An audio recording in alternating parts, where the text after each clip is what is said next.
Hey everyone, and welcome to AMC Movie Talk for movie fans. I'm Chris Lee Kennedy, and this is the show where we bring you the day's biggest movie news, and of course we give you insight into what it all means. Joining me, as always, is AMC Movie News Senior Editor, Mr. John Campea. Greetings and salutations, everybody. Welcome to the best damn movie-related show, coming to you live from the Stream.TV studios here in Hollywood, California. We are so glad you decided to make us part of your day.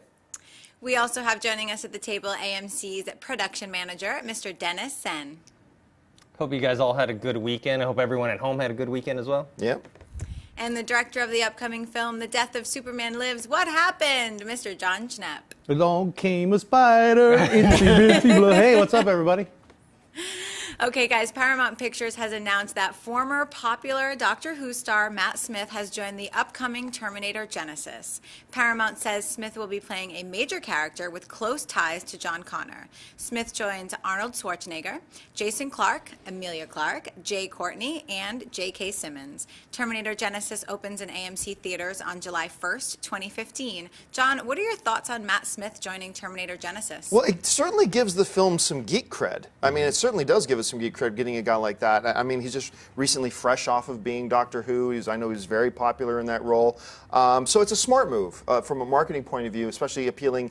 Because, look, you've got the 80s fans down pat, but the 80s fans, as we have learned in this past year and a half, the 80s fans are not going to get you big box office. They're just not. So what do? They go out and get a guy who's in the geek culture and very popular and relevant now. Very smart. Yeah.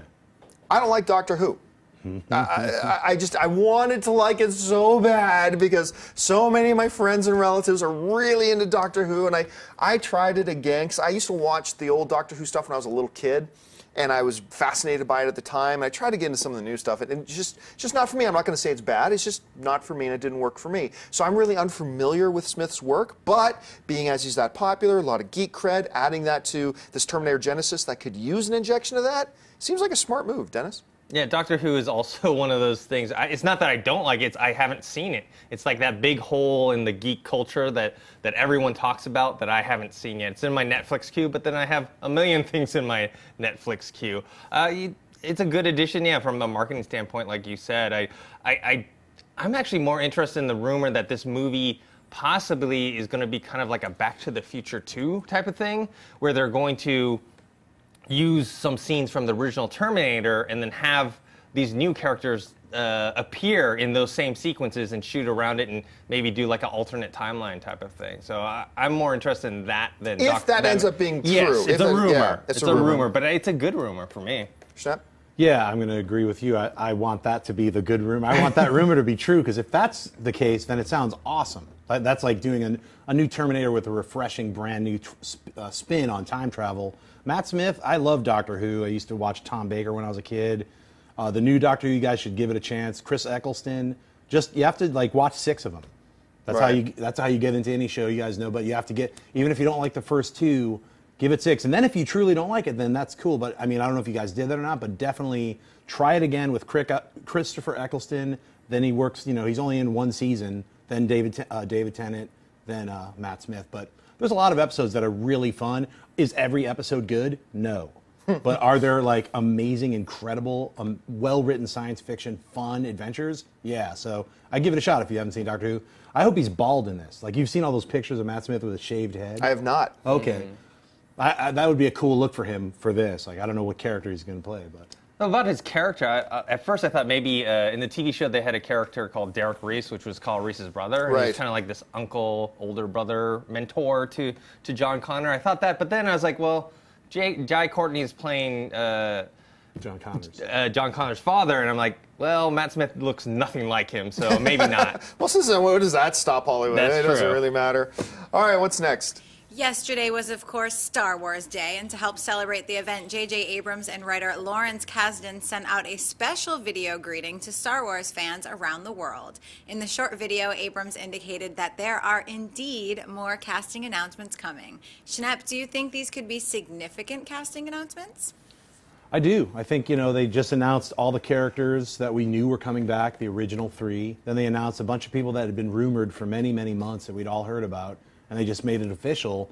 I think they are going to make some big announcements with big cast members, both big, well-known actors and unknowns. I think it's still going to keep coming. If you look at the Phantom Menace, they had a big cast. You know, it wasn't. So for sure, there are going to be more casting announcements. When? Maybe D23 or maybe the week before, like this weird, like, hey, announce it before Star Wars Day. You know, who knows? But yeah, I think there'll be a lot more. Dennis? I think bigger names, but probably not in big roles. I mean, usually when you cast films, you always want to cast the larger roles first. Right. And then I think the ones that they've announced already are them. And also, you know, the big three coming back is the big announcement. Yeah. And I just hope Billy D. Williams comes back as Lando. That's got to be one of the. That's got to be that they're saving that. Yeah. Lando, bam, he's coming back. I'm not convinced Lando is coming back. And don't get me wrong, I would love it if they said Lando is coming back, where he's going to be in there. Billy D is coming. Don't worry about it. Coming with his smooth Colt 45. Hey, they've been greasing his wheel. He's been on Dancing with the Stars. All these things that Disney owns. They're like, come on, Billy, come back. I mean, they're greasing that. Don't pretend like they would have to try to somehow convince Billy D. Williams to come back with his terribly busy schedule. I think they got to convince him. I mean, he did have that big guest spot on Modern Family. Remember that? That was hilarious. Which is an ABC show, which is, of course, owned by Disney. Bam, so, that's what I'm saying. Yeah, let's not it's all been a plot. Let's not get crazy money here. Lando, come on. I just can't see Billy D sitting across from like Bob Iger and Bob Iger saying, Billy D, we really need it from Star Wars. I don't know. Like, I don't see that being the case. But I would love to. But what I'm really still holding out for, some people, I know Christian Harloff, one of our cast members here in AMC Movie News, he really still thinks Gary Oldman is going to pop up in this. I don't think so, having heard some comments Oldman has made recently. That would be awesome, though. I am still holding out hope for Lupita Nyong'o. Because there are some rumors going around that have some weight to them. That Academy Award-winning actress, Lupita Nyong'o, who, of course, just won her Academy Award for 12 Years a Slave, that she may be showing up in this. If they announce her, I'm going to lose my mind. Like, she would be awesome for this, especially, and by the way, we have no confirmation that Sith, who's going to be the Sith? We don't know that the Star Wars movie is going to have Sith. Yeah. We just don't know. They may be going in a totally different direction. But if it is, I mean, I just keep imagining Lupita Nyong'o as a Sith, and how awesome would that be? Plus, I mean, the film that she had come out right after 12 Years, it was Liam Neeson's, what was that? Nonstop, we saw that. Nonstop, yeah, and it was like she was in it like that. They were like, yeah, Lupita's in it, bam. She would like had a really diminished role. Right. So it would be great to see her be in a couple of films. I'm sure after winning an Oscar, she's got a bunch of bigger roles She's coming up. got some gravitas working for her right now. All right, folks, we've reached that part of the show called Buy or Sell. Here's how this works. In front of her, Chris Lee's got a couple of other items in the world of movie news. She's going to run them down. Then Schnepp, Dennis, and I are simply going to say whether we buy it or sell it. So, Chris Lee, what do we got? According to reports, a big screen version of the popular 1960s sitcom Green Acres is on the way. The original show following a successful Manhattan lawyer who tires of the city life and decides to buy a farm, dragging his New York-loving socialite wife along with him. Dennis, buy or sell the idea of Green Acres movie, and can you do it without singing the theme song? Green Acres already. I sell it. I mean, today's audience just doesn't really know Green Acres. I mean, people know it by name. People know the iconic theme song. Even Eazy-E used it in one of his songs that I won't mention the title for. But that says it all, folks. Yeah, I don't think like the people who know it are an older audience, and they're not coming out to see this, and the younger audience just doesn't care. So I sell it. I'm going to buy it, actually, even though I completely agree with everything you said. But what is not out of touch with today's audience is a time-tested formula that always seems to work, and that's the fish out of water scenario, right? Whether it's Crocodile Dundee or, you know, some, what was one with Brendan Fraser where he was the caveman who was de-thawed? Encino Man? What's that? Encino Man. Encino Man, exactly. So things like that, these fish out of water movies always seem to appeal to people, right? Rich Manhattan New Yorker trading it in, go to the country life. That's not an uncommon theme. This will come down to, do the trailers look funny? If they look funny, then great. You'll certainly have an older audience that'll have some appeal. That'll be marginal, but there's that there. But yeah, this fish out of water comedy thing seems to work. So for now, I'm going to buy it. Schnepp? I'm going to sell it. When I was a little kid, Green Acres, that theme song, and the whole idea of Green Acres reminded me of like slavery and a weird plantation. Right. And I've never been able to get that out of my mind, and the creepy theme song and all creepy. That's awesome. Green Acres. Please for me. Like they just think about like straw on his teeth, like there. Except it was a businessman in a three-piece suit tilling ground. Come on, it was still. I just always hated it. And I know all the actors are great. Everybody in it was, it's from a different time. I think it should stay there. All right, what's next? Two significant studio films have just announced the same opening release date. March 25th, 2016, we'll see Paramount Pictures' Beverly Hills Cop 4 and the upcoming Warner Brothers film Geostorm, opening in AMC theaters everywhere. Geostorm stars Gerard Butler as a scientist forced to team with his estranged brother to save the world from weather-controlling satellites, while villains attempt an assassination of the president. Dennis Byer said that Geostorm has a chance of winning that opening weekend against Beverly Hills Cop 4. Why would you assassinate the president? I'll buy it, but I'll buy that it has a small chance of winning. We don't really know what Geostorm really is yet. It's Dean Devlin's, I think, his directorial debut. He's known for writing a lot of big blockbusters, and maybe WB will want to put the money behind marketing it, and maybe it will be one of those type of movies. But with Beverly Hills Cop, if this had been, I don't know, maybe 10, 15 years ago, we'd be like, definitely Beverly Hills Cop. But it's been so long. Who knows if they're doing PG-13 or R rating, and it's just kind of unknown whether or not people will flock back, because Eddie Murphy now is known for more like kid-child films than he is for that horror, funny, old Eddie Murphy that I would love to see back. Funny Eddie Murphy. Yes, exactly. But I don't know if that's what they're going to do. I am going to completely buy that Geostorm will win that weekend at the box office. Look, it has been 20 years. Let that sink in. 20 years since the last Beverly Hills Cop movie. It's been 30 years since the first Beverly Hills Cop movie. There are a lot of people watching this show who weren't even born when the last Beverly Hills Cop movie came out, let alone were of some kind of age where they scientifically had sentient. I'd say were sentient. It means just, it's way too far removed. And, you get something like this, that look, Gerard Butler's coming off a hit with his Olympus Has Fallen. Where he saved a president. Where he saved, by the way. Bam! Just saying. He is an experienced president saver. That's important here. That's right. Where, talking about some sci-fi stuff thrown in there, too, because even though it's supposed to be just a weather satellite, they're going to throw in some sci-fi stuff. And, it's a very original idea to try to kill the president with a weather satellite. And that's I've never seen that in Hollywood before. I'm telling you, I think Geostorm is actually going to win that weekend. Schnepp? Am I buying or selling that Geostorm is actually going to win? That's it. I'm selling that. Okay. They've got to change the name. That's the dumbest name. It sounds like of a car. the year. It sounds like a car. So, GeoCities. Remember that weird, Yeah. back in the interwebs before it got shut down and stuff. Now it's like The interwebs before it got shut down. It's like it's unreal. By Metallica. Yeah. I go with Eddie Murphy. Yeah, like if he brings back the Bowfinger, like the vibe of all the funny films that he's been in. He's been in so many amazing films. Coming to America, Beverly Hills Cop, Trading Places. Yeah, he's from that. Those are all from the 80s and early 90s. But he has it. I mean, he's a really funny comedian. And if somebody gets the right script, the right director, and uses that character, I think it's Axel Foley. Yeah. Brings that character back. He is older, gives him a new sidekick, bring in a little 48 Hours flavor. That could be an amazing hit. If the trailers are really funny, it's going to blow up at the box office. I think it'll have that nostalgic feel. Plus, all those young kids have seen Beverly Hills Cop on Netflix and Hulu. They've seen all of them. I think you're overestimating how many young kids have actually gone and watched Beverly All Hills right, Cop. I might be overestimating that, but I'm not underestimating the lame factor of Geostorm and the dumbness, the complete this is the beyond dumb. Like, yes, it's about this satellite thing, and he must stop the assassination of the what? I can't even remember reading that plot. Just that outline is so ridiculous. I think I'm telling you, I think it's going to be a winner. All right, if it's super cheese, I agree with you. If they play it up super cheese, it might be. We'll see how that goes. All right, what's next? This past weekend, The Amazing Spider-Man 2 opened in AMC theaters everywhere, with the web slinger taking in just over $92 million at the box office on its opening weekend. That number is up from the last Spider-Man movie, which made $75 million on its opening weekend. John Byer said that this is a good opening weekend result for The Amazing Spider-Man 2. I'm going to actually sell that this is a good result for Amazing Spider-Man 2. Now, yeah, keep in mind, this is a marked improvement over the opening weekend of the last Amazing Spider-Man, absolutely. But that film was great, so, most people liked it, so you had to anticipate that the next film was going to open up big. It beat out the opening weekend for Captain America. But once again, here's why, though, I think you have to be a little bit disappointed in the result, the box office result. Because the initial marketing on this Spider-Man film looked insanely good. Insanely good.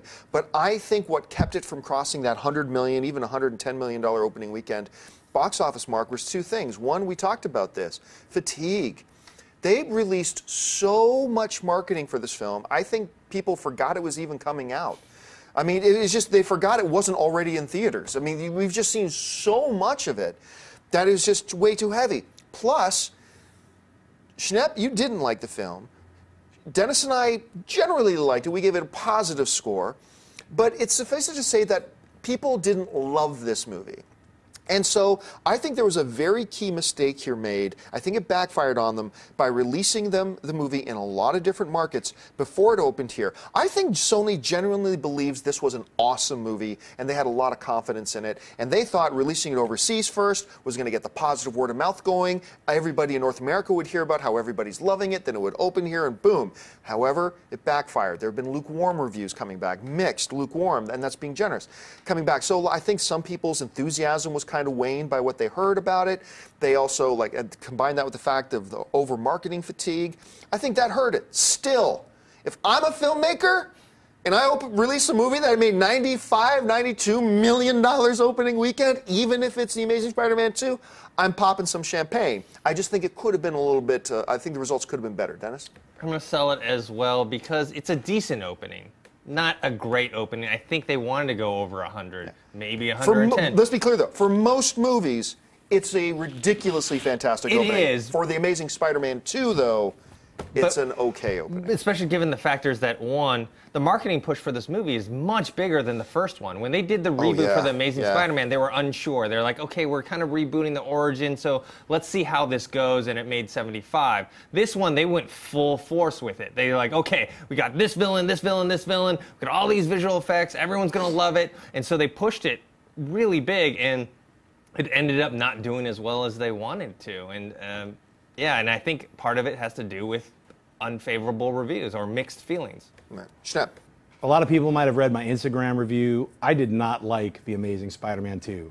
It worked for some people. It didn't work for me. I thought the tone was all over the place. It felt like a kid's movie. I mean, I think if you're a 10-year-old kid or you're a family who wants to bring their kids to see The Amazing Spider-Man, that works. Otherwise, it's not. It's a film that just didn't work for me, and that's my opinion. So. All right, folks, it's that time of the show for Mailbag. Listen, if you've got a topic or a question you'd like us to address on the show, you can email us anytime at amcmovietalk@gmail.com. Right now, Chris Lee's got a couple questions pulled out of the mailbag. She's going to get to them now. So, Chris Lee, what do we got? Anthony Garrett writes, hey guys, love the show. My question is about the people in the background of a movie. For example, when watching The Dark Knight Rises, Man of Steel, Avengers, etc., who are the people in the background running for their lives? Are they considered as actors, or are they just regular people like me, or is there just somebody who specializes in putting large groups in movies? There is actually a pretty fun little career you can have in movie extra acting. I've been an extra in once by invitation, then I got kind of into it, so I went to go see more. I've been in, I think, 3 movies. So I've been in The Incredible Hulk. I was in, not Looper, Jumper with Hayden Christensen and Samuel Jackson, and in The Rocker with Rainn Wilson. Oh, nice. Wow. Even for being on set one day, I knew that movie was going to be awful. So basically, here's how this works. And there are different ways to go about it, but I know when I was in Toronto, what you could do is there are actually extra casting agencies. So you just look them up on Google. You'll find 5 or 6 or 500 of them in your town if you live in Los Angeles. And you just go down, meet with this casting extra agency, they take a headshot, you put your resume on file, and then basically when movies need a bunch of extras, they go to these casting agencies, say we need 20 people for this bank scene, we need them in business attire, we need them between this age, whatever, blah, blah, blah. And then, then the casting agency goes through their database of all the people they have with them, say, hey, do you want to go work over here? And they'll pay you, I don't know, $20 an hour. But most of being an extra is sitting and waiting. Like, I remember this once, I did this one little scene in Jumper, and I was on set for about 10 minutes, but I was in the waiting area for 9 hours.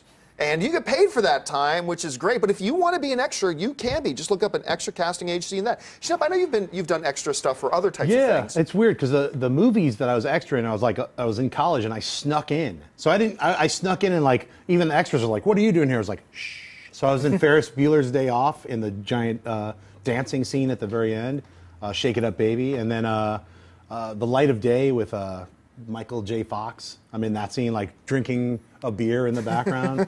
But all those I just snuck on to the set, so I didn't get a voucher. They're like, everyone with a voucher, come on over. And I was the only person who didn't have a winter coat. So they're like, who didn't bring their winter coat? I was like, I got actual wardrobe, and I wasn't not even supposed to be there. So it was a lot of fun, but I've done extra work as like in a bunch of music videos, and that's true too. You get paid, you're there for a really long time, you're eating craft services, which is just snacks like Cheetos and stuff. You get to meet a lot of other people. It's kind of a really fun gig. You're not going to make a ton of money, but it's a lot of fun. If you want to get into behind the scenes, the world of behind the scenes, being an extra is a great way to do it.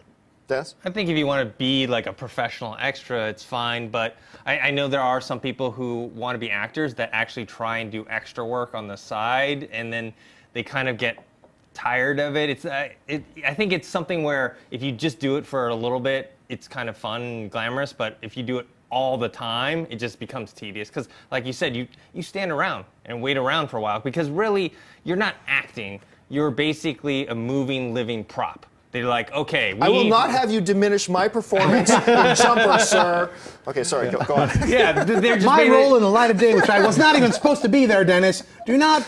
Yeah, basically they're like, hey, you guys over here, you guys walk over this way. Pretend that you're, going crazy, blah, blah, blah, all that stuff. And waiting around 8 hours doesn't sound that fun to me to do something for about 5 minutes. Yeah, all those people who were like screaming, Spidey, Spidey, while the rhino's shooting at them, those are extras, folks. And you can get paid for doing it. And I will say this.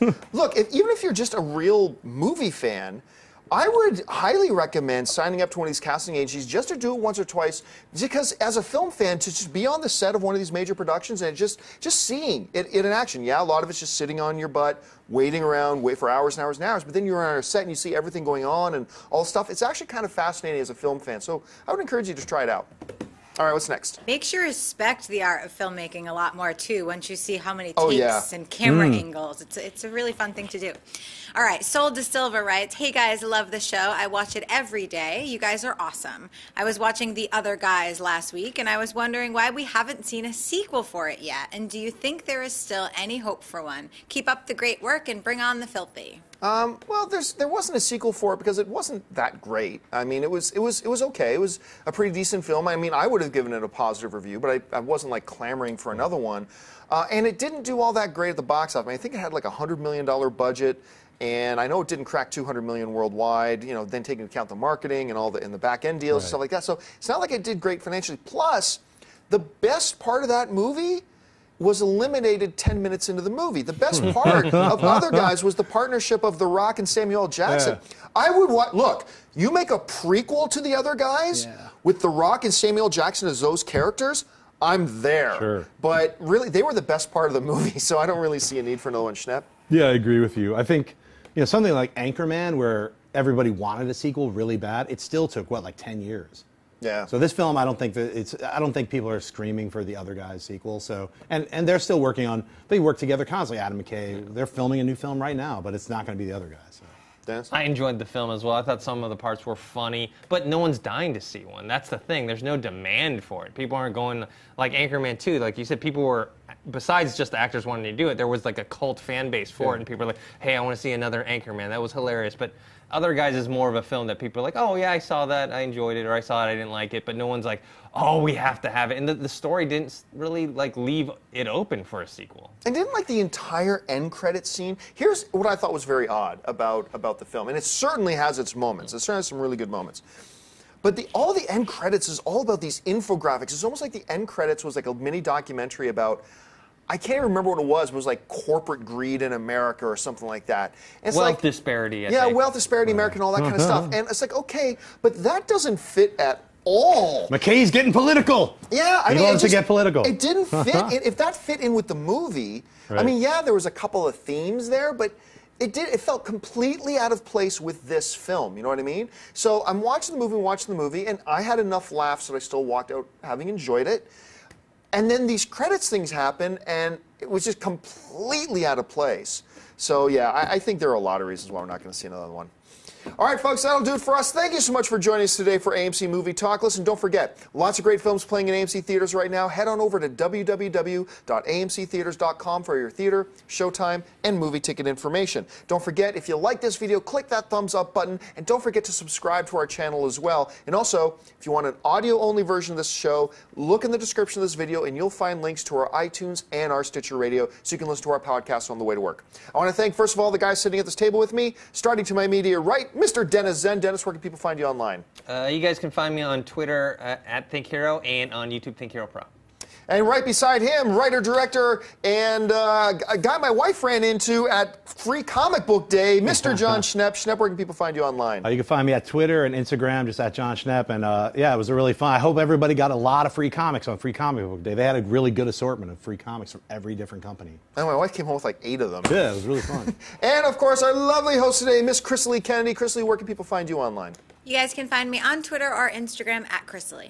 And you can find me on all the various social media channels just at John Campea. Thanks a lot for joining us, guys. My name's John Campea, and until next time, bye-bye. Hey everyone, if you liked this video, click that thumbs up button and make sure to subscribe to our AMC Movie News YouTube channel. It's free and helps you stay up to date with all the latest movie news, as well as our daily AMC Movie Talk show. Also, make sure that you follow us on Facebook and Twitter to stay up to date with all of our special promotions, contests, and prize giveaways.